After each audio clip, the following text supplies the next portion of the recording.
but nobody's here. Oh, here we go. Hey, my brother even showed up. How you doing, Jace? I owe you a phone call. I've been in Nevada for the last 2 weeks. Hey, Kurt, are you guys gonna tag that mountain goat opening day? I hope so. That would be cool. Oh man. All right, everybody's here. Lots of people here. All right, today is episode 80. We've done 80 of these Elk Talk Live seminars. And we just got to remind everybody that this is brought to you by Bowtech, by Loophole, Onyx Maps, GoHunt.com, Rocky Mountain Hunting Calls, Tight Spot, Ripcord, and Black Gold. And a bunch of you have been asking, so I'm going to just lay it out there right now. Next week, we're going to start promoting, advertising, whatever you want to call it, Win an Elk Hunt with Randy. Remember last year we did one in September and October? Well, next week, I'm not sure what day, Onyx and the Elk Foundation are the ones running it. I just smile and say, yeah, let's go elk hunting. But next week, you're going to be able to join, and somebody's going to get to go. The guy who won last year, he called me after the Wyoming draw and said, oh man, my wife's having a baby in October. Can I go in 2020? I'm like, yeah, sure, whatever. So even if you're having a baby at your house this year, we'll fit it in the next year, whatever. So don't worry about that stuff. All right, what do we got for questions today? Oh, this one. So a bunch of you have emailed me and said, Randy, 2 weeks ago you told me that I could get an over-the-counter Idaho elk tag. Well, if you slept through that and didn't buy one right away, I can't remember what the date was. It was August 8th or 10th, 12th, something like that. What Idaho does is they let residents come and buy those remaining non-resident elk tags, and they got to pay the non-resident price. So whatever day that happens, whoom, all the Idaho tags, not all. I think it is all. All the Idaho tags are now gone because residents who were paying attention, they've got 2 bull elk tags. So we still got over-the-counter in Colorado. Let me look at my board. Yeah, we still got some over-the-counter in Oregon, and we still got some over-the-counter in Utah. All the Montana tags that were available as return tags over the summer, they all went August 6th, 7th, 8th, something like that. So there's still a chance to go, but you're probably going to Colorado, to Oregon, or to Utah. Oh, let's see. After the first week of October in Idaho, is a cow call a good way to call in young bulls? I think anytime it's a good cow calling will bring in those young bulls. They just are going to show up and like, hey man, where you at, baby? So yeah, if you want young bulls, that'll do it.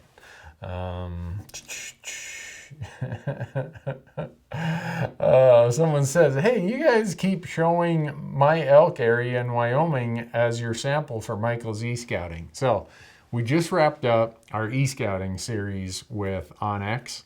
And Michael, one of our production guys, has a really good elk tag there. Well, he didn't want to do all this pre-scouting, e-scouting, and throw it out there and have everyone kind of say, oh yeah, great, I'll go. So we picked a random spot on the map. And Mike is saying, hey, that random spot you picked is my unit. Sorry, Mike, it was completely random. So, Tim is a Vikings fan. That's not, I am too, Tim, but man, I'm worried. We're probably going to have a long fall.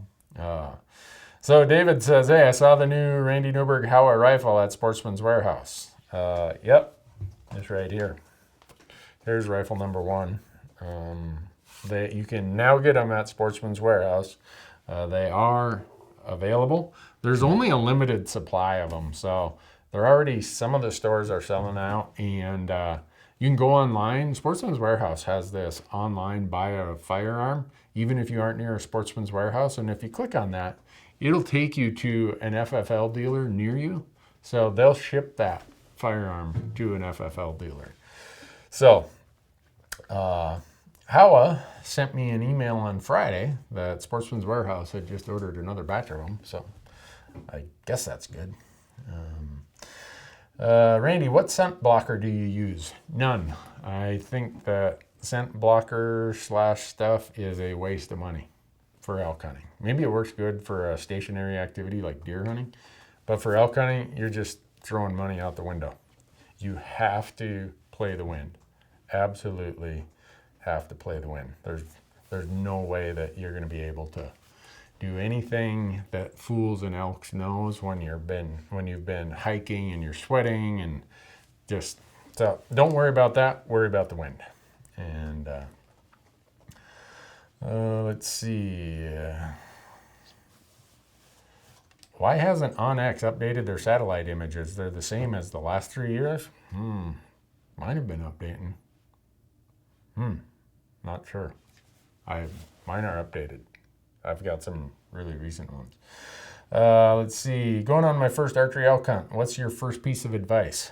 Boy, I don't have just one piece. I have a lot of advice. Plan on being frustrated and plan on having more fun than you've probably ever had. When in doubt, be more aggressive rather than passive. Don't forget the wind. I just said that 3 minutes ago.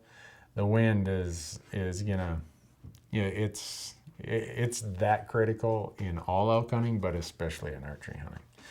So, Richard asks, would I hunt around highly populated hiking areas? We have a killer spot surrounded by private property.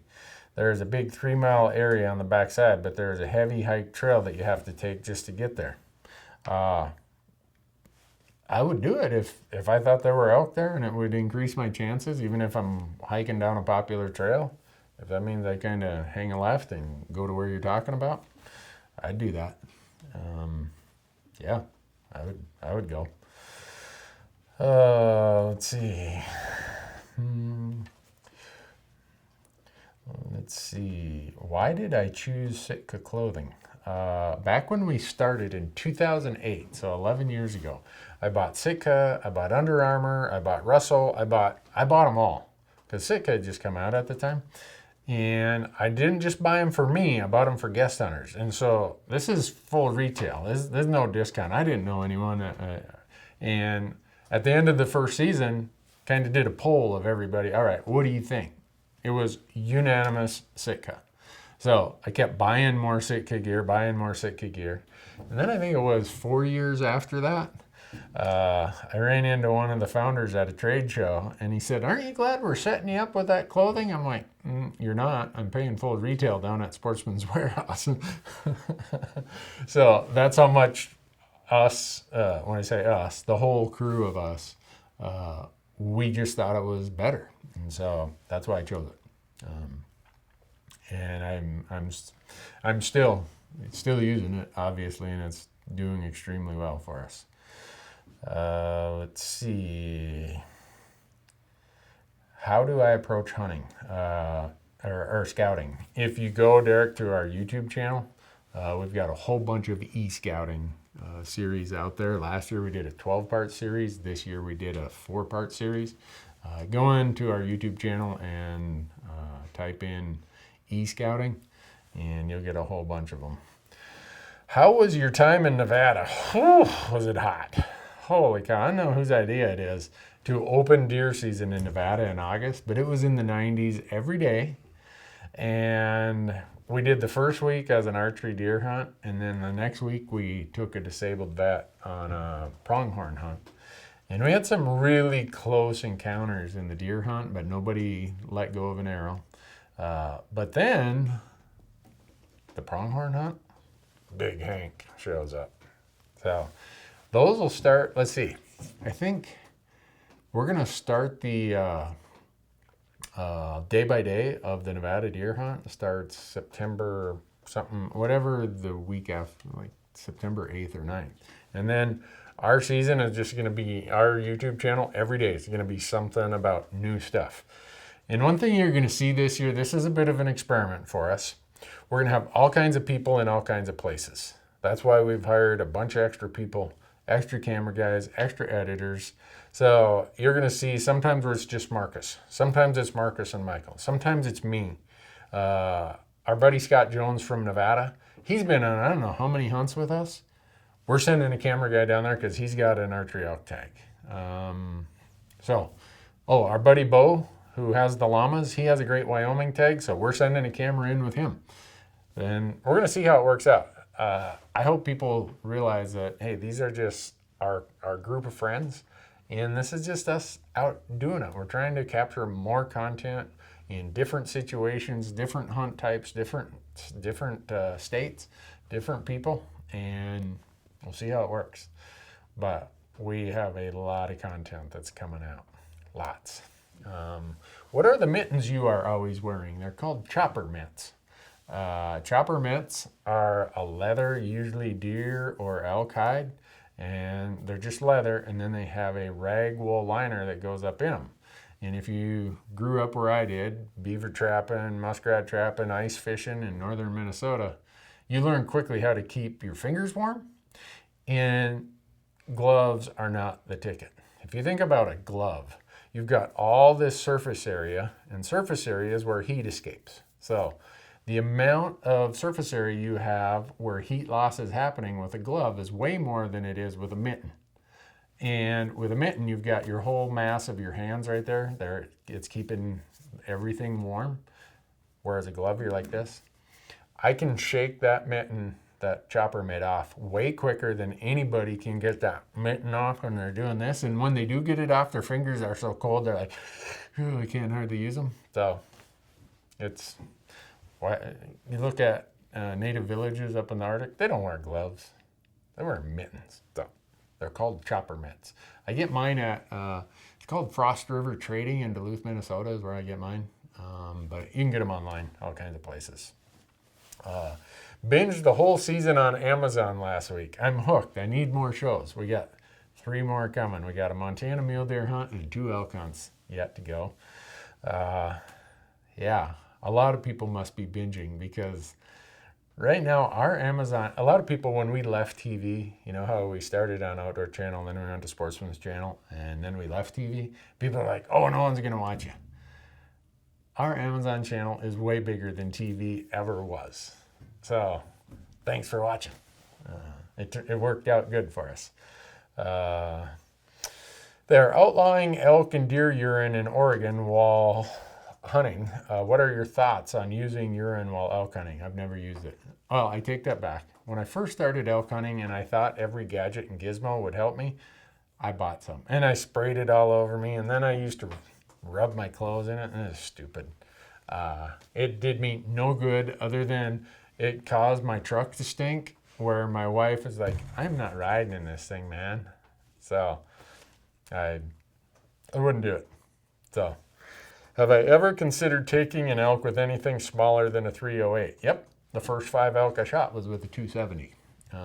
So 7mm, 270, I'd shoot an elk with any of them. Just use really good bullets and you're going to be just fine. Donna says, be quiet. Don't be talking about Arizona. Tony asks, how excited is Michael to get to Wyoming? I don't think Michael's slept for the last week. He's walking around here because if you watch the e-scouting series, I'm like, dude, you know, you're getting fired. If you go down there and you fumble this, we've spent all this time doing an e-scouting plan for you. If you fumble this, the world's going to think we don't know what we're talking about. I've got 20 years of working on this elk idea about the 5 seasons and the 4 needs, and now it's all in Michael's hands. And I told him we're going to have to fire him if he doesn't kill one. And he knows I'm joking, but I think there's a part in the back of his mind like, well, what if he's not joking? I've never seen the guy this stressed out, man. Kyler is back here. Kyler is the production guy tonight. He's laughing his butt off because Michael is really stressing about this. So fortunately, he's got Marcus going with him. Marcus is the best elk caller we have in the whole office. So Marcus will bring one in front of him.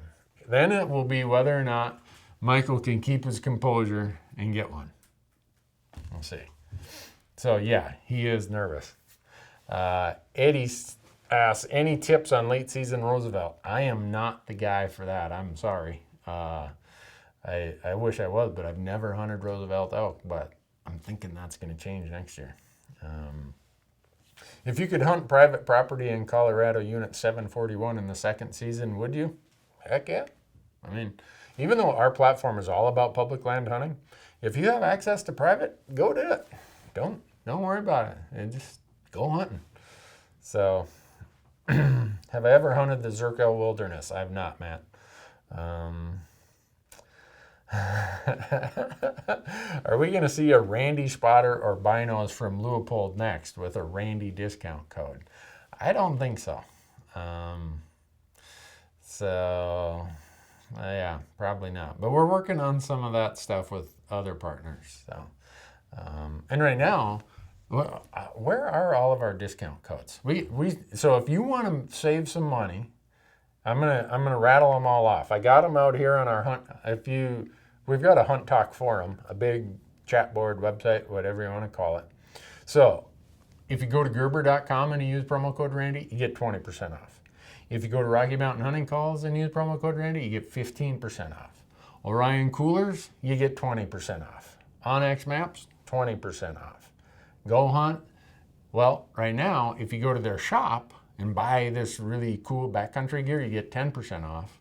And then when you sign up for their Insider, their Go Hunt Insider, which is the service we use for getting all of our tags, right now they got a 30-day free trial. So go to gohunt.com/Randy and they'll give you a 30-day free trial. Once the free trial's over, I think in a month, if you use promo code Randy, they're going to give you $50 of credit in that gear shop. Let's see. Yeah, I think that's, if I remember right, that covers all of them. If I miss one, I feel bad. So, use promo code Randy. When in doubt, use promo code Randy. It's funny that a lot of people are using it. I've had Sitka call me and say, "Hey, are you giving people a promo code?" I'm like, no, they're just using it. Same with the Elk Foundation, all kinds of them. Let's see. What was that? Is the RMEF deal still going on? It's not, unfortunately. Gerber sent them 2,000 of these branded knives, and they'd hoped that we could plow through them all by the end of the year. And I got an email while I was in Nevada. Hey, stop. We're going to run out of knives. So we only get to do it for about 6 weeks, 7 weeks. So it's not going on anymore. But here's the deal. If you want to become an RMEF member, next week when we run the Win a Hunt with Randy sweepstakes, it's a rifle elk hunt in 2020. All expenses paid, tags, travel, you name it.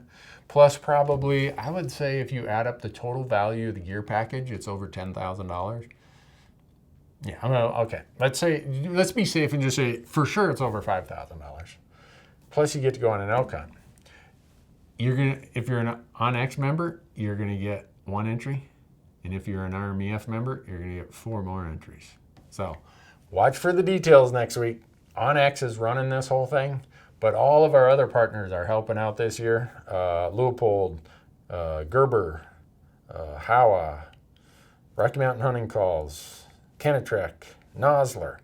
They're all helping out. So, yeah, there's going to be a lot of goodies available. And then I don't know how they're doing this. They're having another feature that we have one drawing for the hunt. And then they're going to have another drawing for this huge pile of gear. So there's really going to be 2 drawings. Pay attention. It's going to be open for 6 or 7 weeks, and we're going to draw the winner down in Vegas at the Rocky Mountain Elk Foundation's Hunter and Outdoor Christmas. Oh, we have a large hunting group. What is the etiquette for splitting up the meat among us? Ooh, boy, that's a good one. For me, anyone who helps, like when I shot a bison last year, there were 2 camera guys, me, and 2 friends, 5. We split it. It was Larry the cable guy. Who was that? That was Cy on Duck Dynasty. He said, we'll split it 3 ways, 50-50. So we split it 5 ways, 50-50 on my bison. That's how I do it. I don't know what the etiquette is. If someone helps me and someone takes the time and effort to go there, for me, hunting is about sharing. And even when I get home, I shared a lot of the bison. And here's the problem. You're the tag holder. Everyone's like, oh, can I have some? Yeah, I end up giving most of mine away. And the other 4 guys are like, man, I still got some bison left here. So, but it's, I know, it's up to you. I would sort that out beforehand, though, just so nobody has hard feelings about anything. Let's see. If you had to plan a last-minute over-the-counter hunt, where would you look to go for a chance at a bull of any sizes? With what's available right now, I would go to Colorado. Whether that's archery or rifle. That's what I'd go. Oh, and Tyrell says, hey, Randy, don't forget we got promo code Randy at Dog Day Spice Rubs and also at Bone Broadheads. I forgot about them. Dang.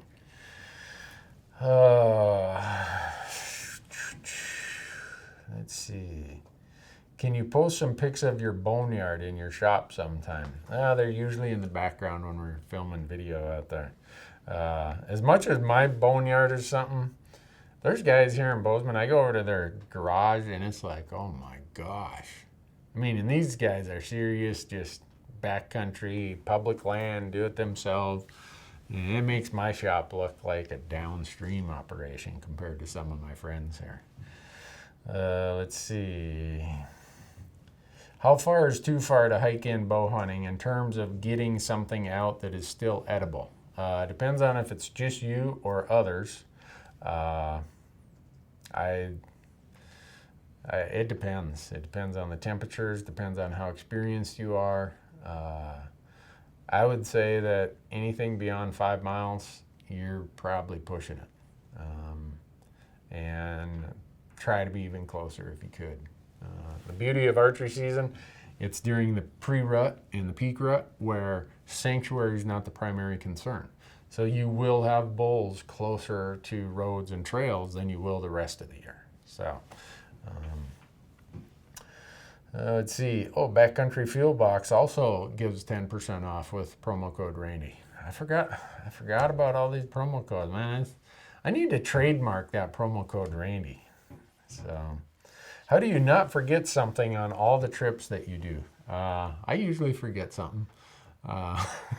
Just how it goes.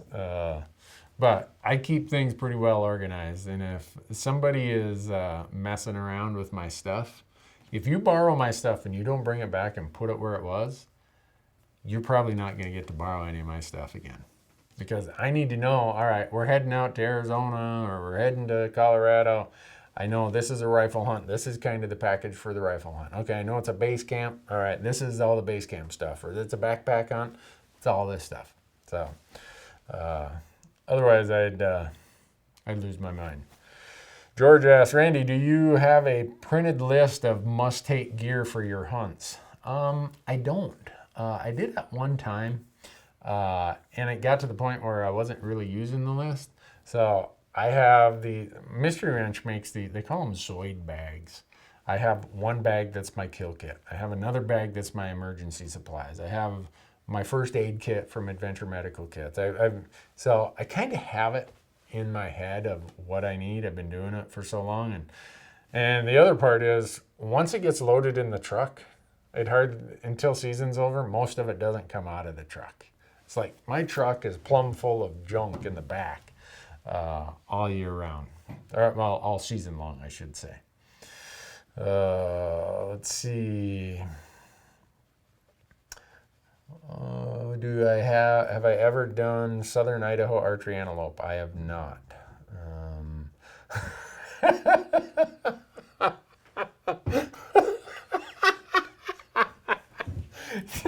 George says promo code Randy worked at Popeyes and they sold out of chicken sandwiches. Shauna asks, what type of elk call do you use? I recently purchased a Rocky Mountain elk call, and I suck at using it. It's a cow chirp. Is a cow chirp just as good? Keep practicing. I have their big bully bugle tube. For me, because I have a wide mouth, the roof of my mouth is like wide and flat on top, where some people have a really tall arch. It's narrow and tall. I end up using, I can't say I use just one.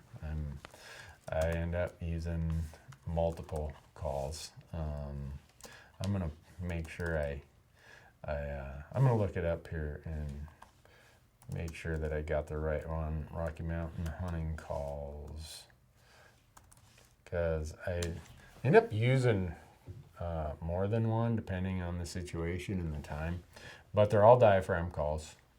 For me, I used to really, and some people listen and say, Newberg, you suck at calling, and I probably do, but I call in enough elk that it's like, all right, that works for me. But one of the things for me, it just took lots and lots of time to keep trying and trying and trying. And over time, I started realizing how the fit needed to be, stuff like that. The cow call that I use is the Christy Titus Fury diaphragm model. It's so accommodating. I mean, if you can't make a cow call on that one, it's probably not going to happen. And then the bugle that I use is the Reaper, for bull elk and bugling. The call I use is the Reaper. So if you go out to Rocky Mountain Hunting Calls, use promo code Randy and save 15%. Mike says, I bet a lot of bull elk wouldn't win a competition either. That is for sure. When limited to light physical hiking due to injuries, what type of elk hunt would you recommend? That's hard. I wish I had an answer to that. I'd probably say a cow elk hunt, because you're going to have a better chance encountering them, especially in rifle seasons. After there's been pressure, you're probably not going to have to go quite as far. So getting one out is going to be a little bit easier. Oh, Randy, what kind of etiquette do you use when returning home to your wife? Oh, boy, she should answer that question. I try to be the nicest guy you've ever met. So yeah, when I'm home, she runs the calendar, because I hog the calendar in hunting season. Let's see. Diaphragm calls don't work for me. What other elk calls should I try? Go out there, and there's a bunch of open reed calls, and they just kind of, you pinch a reed down when you blow in them, and they can make a really good cow call, really a good cow call. I don't use them, but I know a lot of people who do, and they do very well. Let's see, Randy, how much credit do you give the Colorado Big Game Atlas info on summer concentration area for early season elk? How often do you hunt outside those areas in Colorado for early season elk? I don't. I always hunt the third rifle season, so I can't speak specifically to their Big Game Atlas as it relates to summer concentrations, but I know what they have related to winter range, summer range, and then the migration corridors. Those are very accurate, at least in my experience. So I would think that they're probably pretty accurate on their summer stuff also.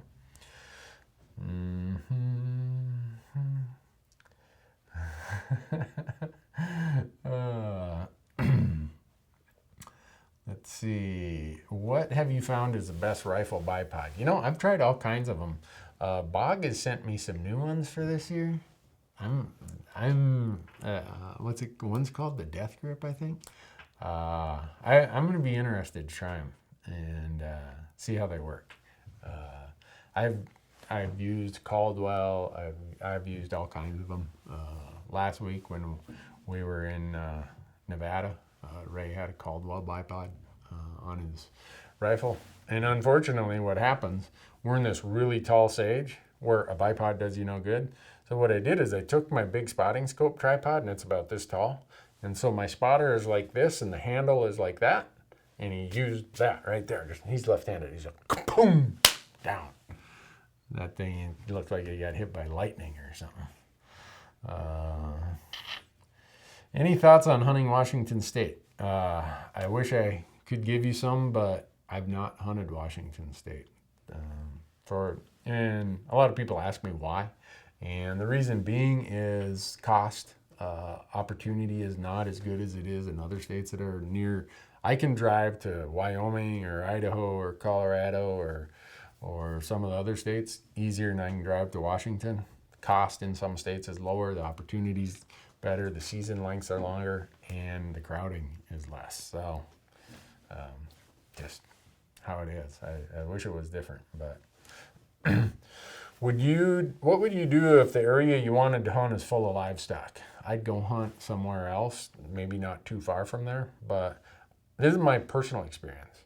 I've seen sheep completely displace deer and elk. I've seen cattle temporarily displace elk a small distance, but not nearly like sheep do. So if the if the cattle were in this pasture, you know how they have the allotment fences, I'd probably go hunt not too far from there in a place where the cattle haven't been on the allotment. So, okie dokie, let's see. I got all kinds of them. Randy, you've mentioned the Starkey Experimental Forest publications in a few podcasts. Do you find that is accurate as to elk habits in your experience? Yes, very accurate. I would say most of my, if you want to call, if I have learned anything about elk hunting, those reports from the Starkey Experimental Forest are second in my research value after Jack Ward Thomas's Elk and Elk Ecology book. So. What was that? Randy, what's your thought this year on locating elk when ample amounts of food and water are available this year? They're going to be highly dispersed.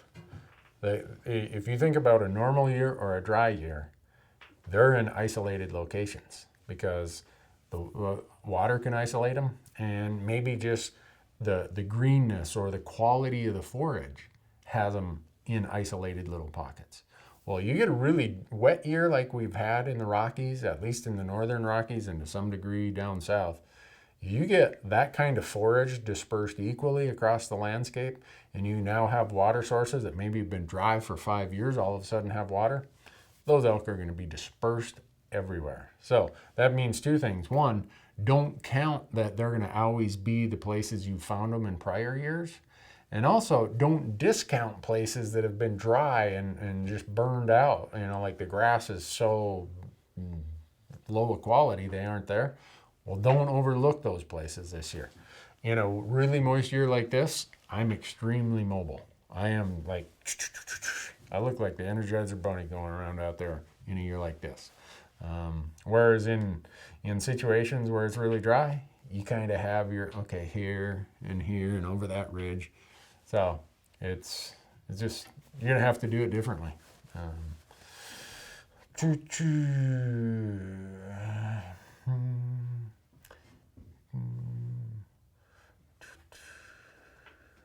What should hunters, sportsmen look at when reviewing a land exchange proposal, private land and for BLM land in Wyoming? Look at the quality of the access, the quality of the habitat. Has it been bombed out by some sort of bad land management? Make sure that there's public comment periods. Make sure that the appraisals are done, that the values, and the BLM is not allowed to do any sweetheart deals. It's got to be value for value, so they can't give away highly appraised BLM land for low appraised private land. So also look at how can you find the parcels. If you're going to do a land exchange, do those parcels gain you access to other landlocked state or federal land? So a lot of them, that's how a lot of things happen, is land exchanges. So be involved, be engaged. How effective do you think calling is around October 10th to 15th on a backcountry elk hunt?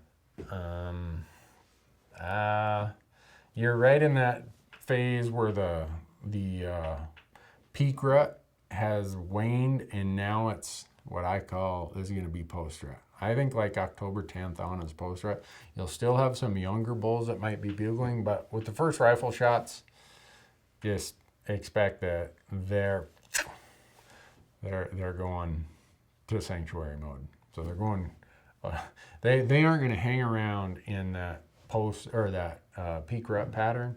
They're just as quick as the rifles start shooting, and even when just the movement of hunters in the woods, the sounds and the smells, that probably also has some effect on them where they head for sanctuaries at that point. So, but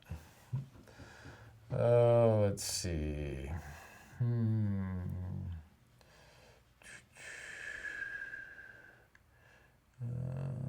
Do I ever do much calling in mid to late rifle seasons? Nope, I don't. Arizona monsoons did not show up this year. What advice besides hunting water do you have? Well, in addition to water, when the monsoons don't come, you don't have that big green up like you normally have with all those grama grasses and stuff.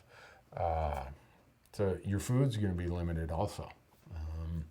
So I would, and again, it depends on if you're talking archery or you're talking rifle, because your archery season, the bulls are going to be moving around the landscape, but come rifle season, they're going to be in sanctuary modes that have water and have food. So I would be looking for those places where it's still got some moisture.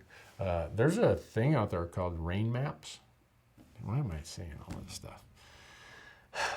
Go to rain maps, and it'll show you, if the county is this big, oh, this little pocket of the county actually had a few good thunderstorms. The rest of the county is all, why did I say that? That was one of my favorite tricks, and it's like, slipped out. So, there you have it. No charge for that advice. Dang it. Oh, well.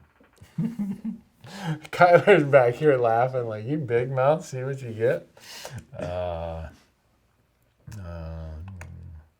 Any tips for getting confident in shooting at 350 plus yards? Practice.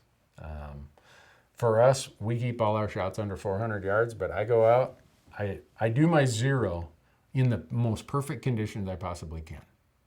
I want to know that zeroing of that rifle is not at all affected by wind, by atmospheric or environmental conditions.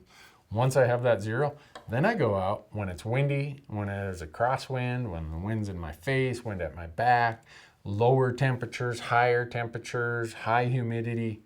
Go practice all those kind of conditions, because when you get out there, you're not going to have this bench rest perfect situation. So for me, it's all about practice, and practice.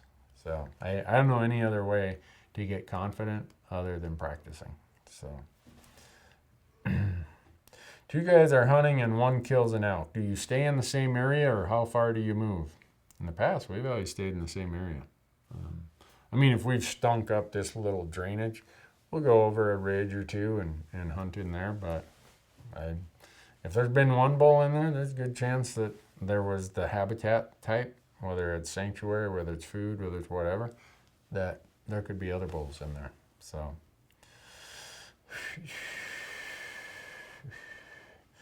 Colorado first rifle. For mature bulls, would you focus on post-rut sanctuary or find the herds? I'd probably look for where they're going to head for their post-rut sanctuaries for mature bulls. For younger bulls, they're going to still be mingling with the cows. How often will elk go water during peak rut? That's a really good question. Because in really warm conditions, or in the states where it just never cools down at night, or doesn't cool down much, say Arizona, New Mexico, Nevada, Utah, you will see that bulls usually water in the morning before they head to their bed, the big bulls.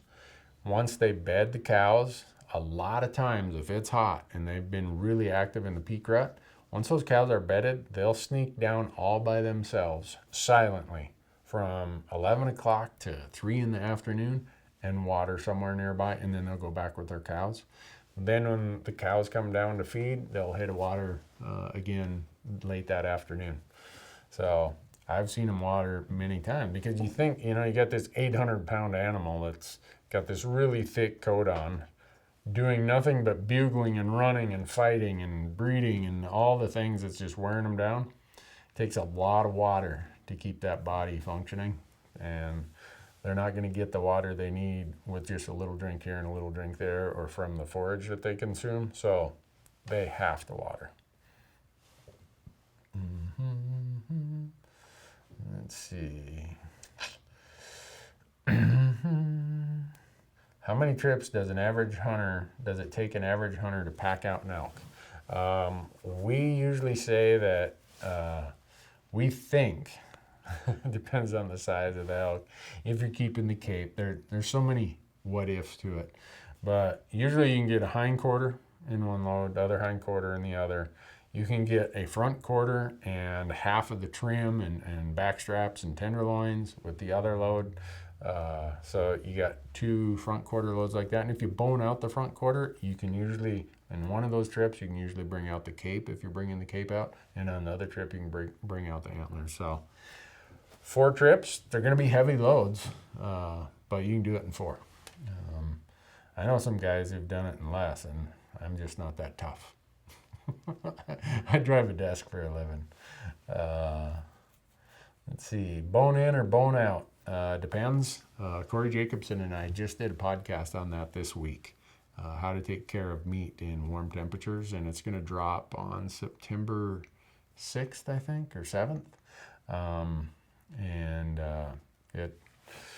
It'll address that issue.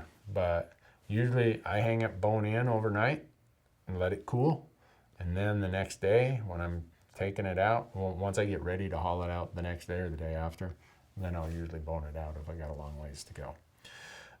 What do you use to capture audio in the field? See this lav mic? There's a shotgun mic up here. We got mics on everything, and we capture them on the internal camera. We don't bring a separate recording device. How long have you solely hunted for a living? I have never solely hunted for a living. If this was my livelihood, I would be down with the homeless people. In my other life, I'm a CPA. And that's, my wife says, as long as I continue to do some tax work, I say I disinherit the federal treasury. That's what a tax accountant does. But my wife says that as long as I keep doing that to fund this operation, she's good with that. So, yeah, it's kind of interesting how many people think this is my livelihood. The guys who work here, they're like, I don't know how he does it, because I'll have to leave. We'll have a morning meeting. I got to bug out for 3 hours to go to the CPA firm or to go meet with a client or go take care of this or that. But I'm not a very good CPA anymore. I'm getting out of it. I'm like, no, you guys handle that. I'm busy today. So my hope is I don't have to be a CPA too much longer. What are my thoughts on trophy quality this year? Will it be above average? That's what everybody reports. Whether or not that's the case, I guess we're going to find out when the year's over. Let's see. Scott Jones likes my tip about rain maps.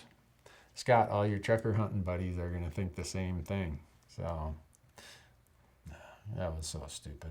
That was the dumbest thing I've done today. And I do a lot of dumb stuff. Am I going turkey hunting with the Smurf school bus crew next fall? I'm not. Those guys can take care of the turkey hunting. I'm a spring bear guy. Chris asks, Randy, would the meat from an antelope be good if it's eating sagebrush? I think so. I've never had a bad one in my life, and I bet you if you take all the bucks and all the does between me and my son, the number of antelope we've run through our freezer is probably 50, and never had a bad one yet, and a lot of them have been eating sage and been just fine. What broadhead do I use? I use bone broadheads, 125 grain, 2-blade, cut. Yeah, I mean, they just, gosh, they work so good. Go to Bone Broadhead, use promo code Randy. If I blow a stock on an elk, how far will they typically go before they stop and relax? A long ways. If they smell you, they're going a long ways. A long ways. Philip asks, Randy, what nozzler bullet do you use the most for elk? Partition? Either a partition or their non-lead E-tip. In my 300 Win Mag, I use E-tips. In my 308, I use partitions. For deer, in my 7mm08 and my Creedmoor, I use Accubons. And in my 308, I stick with the partitions for deer. And in my 300, I stick with the E-tips for deer. So go to Nozzler, they've got it all out there. When you get a CDS dial from Leupold, Austin's asking this one, and you use factory ammo, do you just use what the box says for feet per second, or do you chrono them? We chrono them. Because your barrel, your chamber, your throat, there's so many little things that can go into that. I don't care what factory ammo you use. Run it through the chrono a time or two.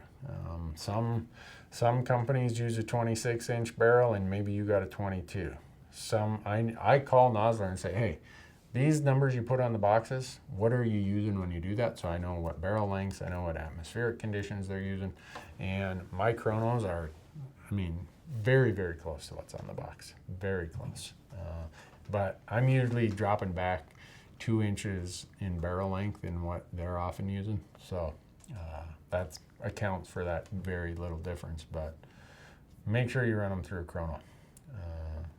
And it would be, I think, helpful if you did that for a lot of reasons. Let's see. There's old man folklore in Wyoming that antelope doesn't taste good, and I don't understand it. I don't understand it either. I completely do not understand it. Maybe I'm doing something wrong. Maybe I've just been lucky. But Terry says, I want to take my scout troop to Utah who have never heard an elk bugle in the wild to spot elk and listen to them bugle. Mid-September the best time? Yep, that's the best time.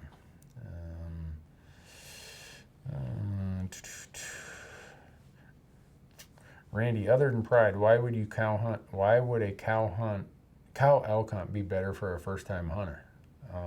I don't know that pride has anything to do with it. First deer I shot was a doe. First deer my son shot was a doe. I just want to have success. I want to learn. I want to get some meat. So I don't know. I don't look at it necessarily as a pride thing. To me, it's just go out. What's the greatest likelihood of success? The easiest tags to get, the lowest cost. Cow elk are all those things. So.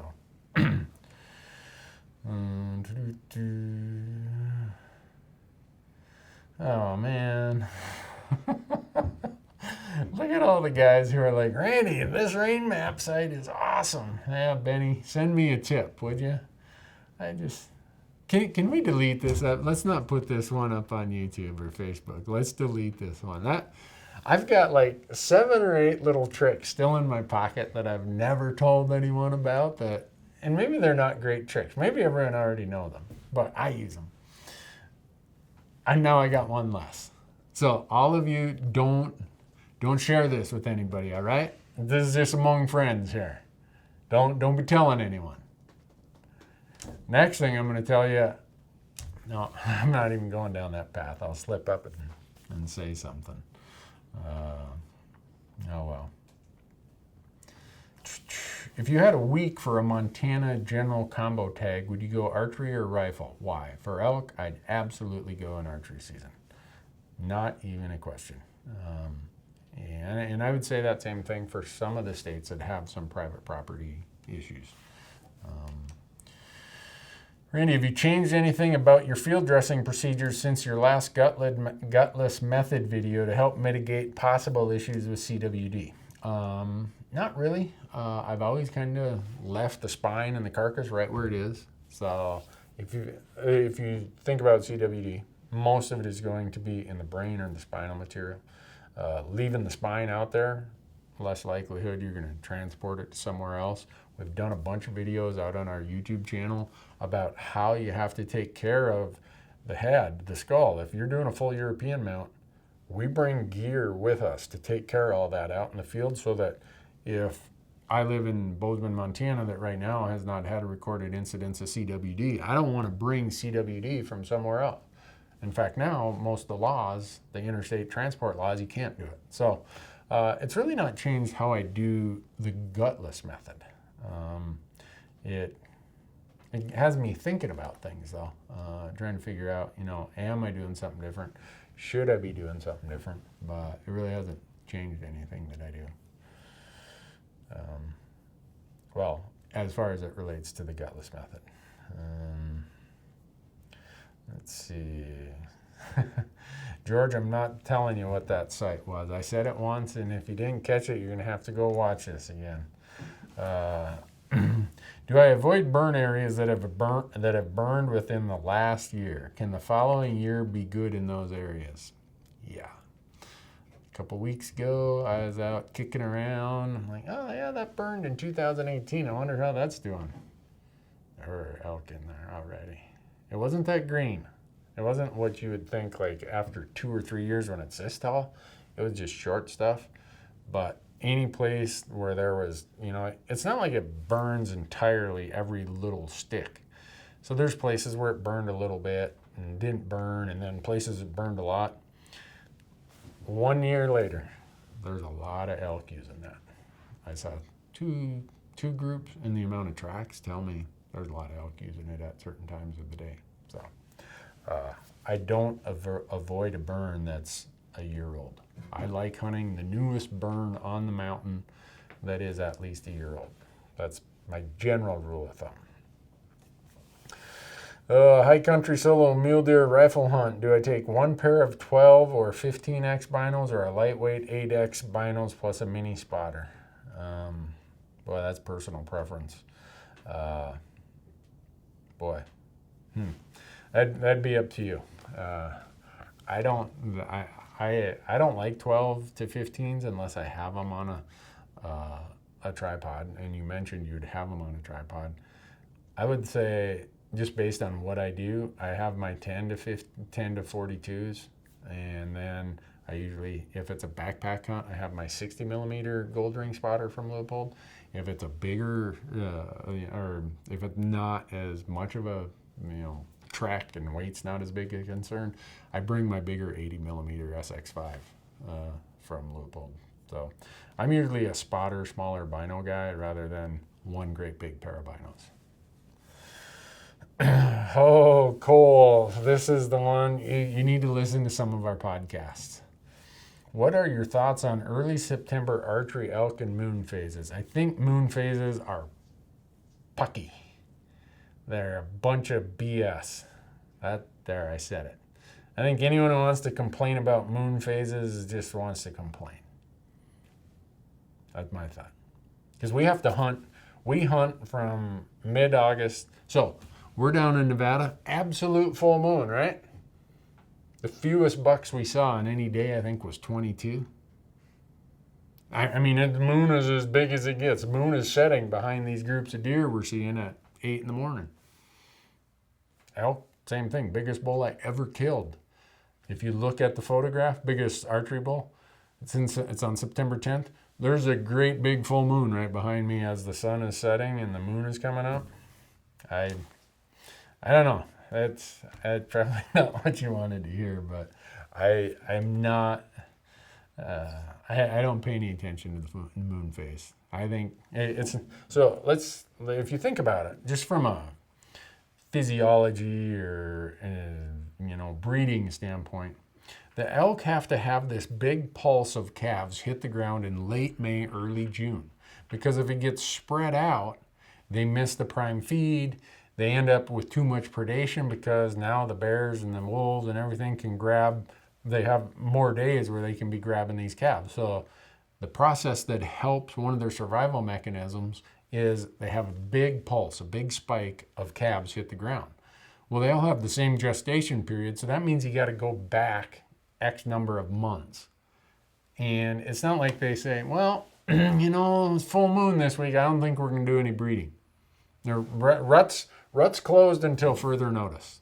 Nah, it doesn't work that way. I don't know. We talk about it on a lot of our podcasts. Corey and I, so if Corey Jacobson answered that question, he'd have a different answer.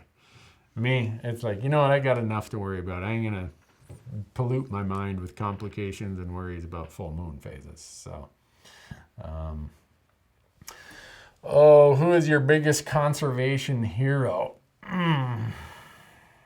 Good question, Evan. Dead and then alive. Probably my biggest conservation hero that's alive is Jim Posowitz.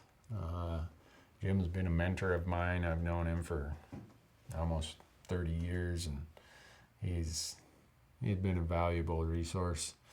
Dead?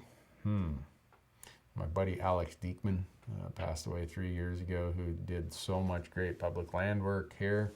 Would be a modern day person who's no longer with us. He passed away way too early to cancer. But if it's one of the popular people for me, I'm a George Bird Grinnell fan. I think Grinnell is the most underrated conservationist in the history of our country. Hands down, no one even, Roosevelt doesn't come as close as Grinnell. Roosevelt he did amazing things. He had the benefit of the bully pulpit of presidency. But before him, and even while Roosevelt was president, we had Grinnell. George Bird Grinnell. Go read the books about him. He's the man. That's my thought anyhow.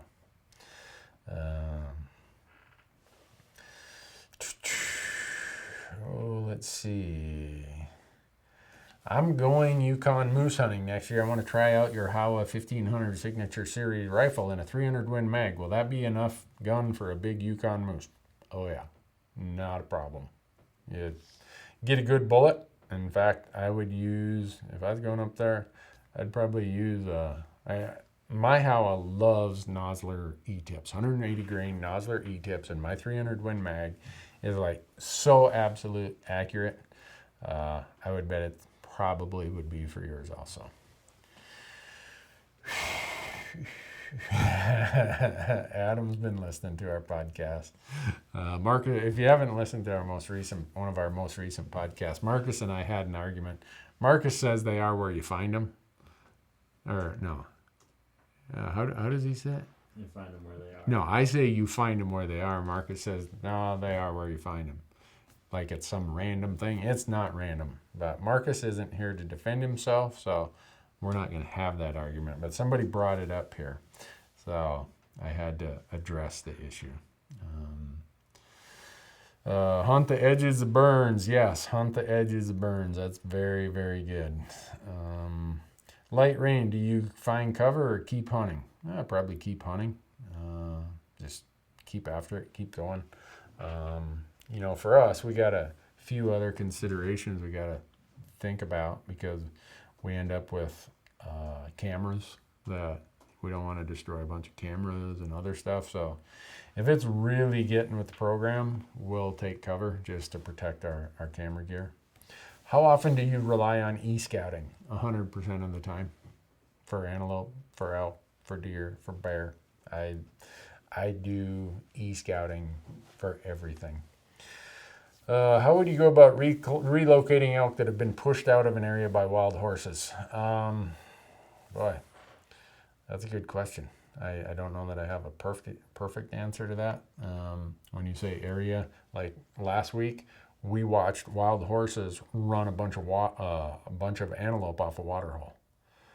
They ran them off about a mile. So are you talking the area of the water hole or a great big area? Because usually wild horses aren't going to displace elk long distances. Elk still need forage and they still need water. So there's going to be competition there for sure.